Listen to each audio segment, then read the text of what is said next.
70% of the women vendors are actually single mothers.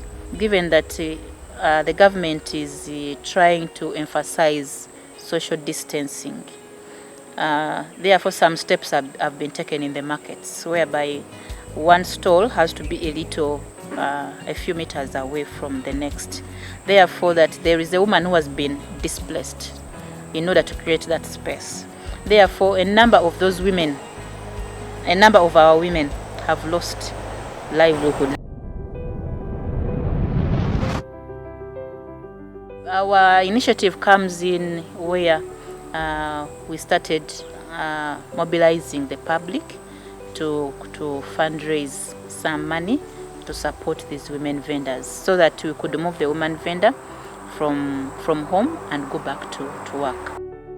And yet, for these women to be supported, it has to take an advocacy arm, somebody up there, somebody in government, somebody in an influential organization to come down and support. Girls Forum International, together with Ministry of Trade, agreed that the best we could do then and what we are doing today is to skill these women vendors. We go on the streets, identify them with their baskets, we register them and take them to MTAC. As we speak, we have managed to support 25 women vendors who had lost a livelihood and they were back home. So we supported them with the 100,000 shillings, the startup capital, to be able to kickstart off their businesses. At the moment, we are still having limited movement, and the transport costs are quite high. So many of these vendors cannot move to their areas of operation very easily. No, it's quite still a very big problem. When it comes to doing business online, women vendors are still way behind than the way they're supposed to be. Then the other challenge I would share is that when it comes to market leadership, these leaderships are usually male dominated. Rarely will you find women taking up leadership in the markets or being given an opportunity to take up leadership.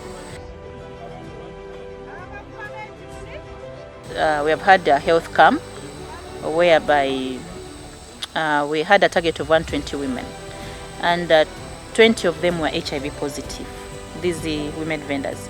But 20 of them were HIV positive, but they did not know that they were HIV positive because they are too busy. They are too busy to go for tests. Even if one got a headache, they would rather take Panadol.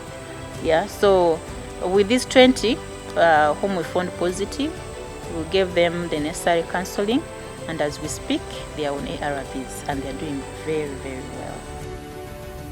As leaders, we need to continuously build capacity for ourselves. For example, the Chakra Village has a lot of emphasis on reading, and of course the Chakra Village has also supported us when it comes to mentorship. You find that the women are mentoring each other here and there.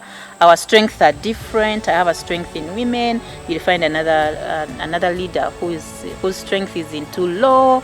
Therefore, because I'm working with women, another woman is working with law, so I find very good synergies there. Therefore, work becomes very easy. The connections are a little bit more easier. So as leaders, let's continue to build capacity for ourselves. Maybe lastly, a message to the leaders. There's a woman out there whose challenges, whose pain no leader knows.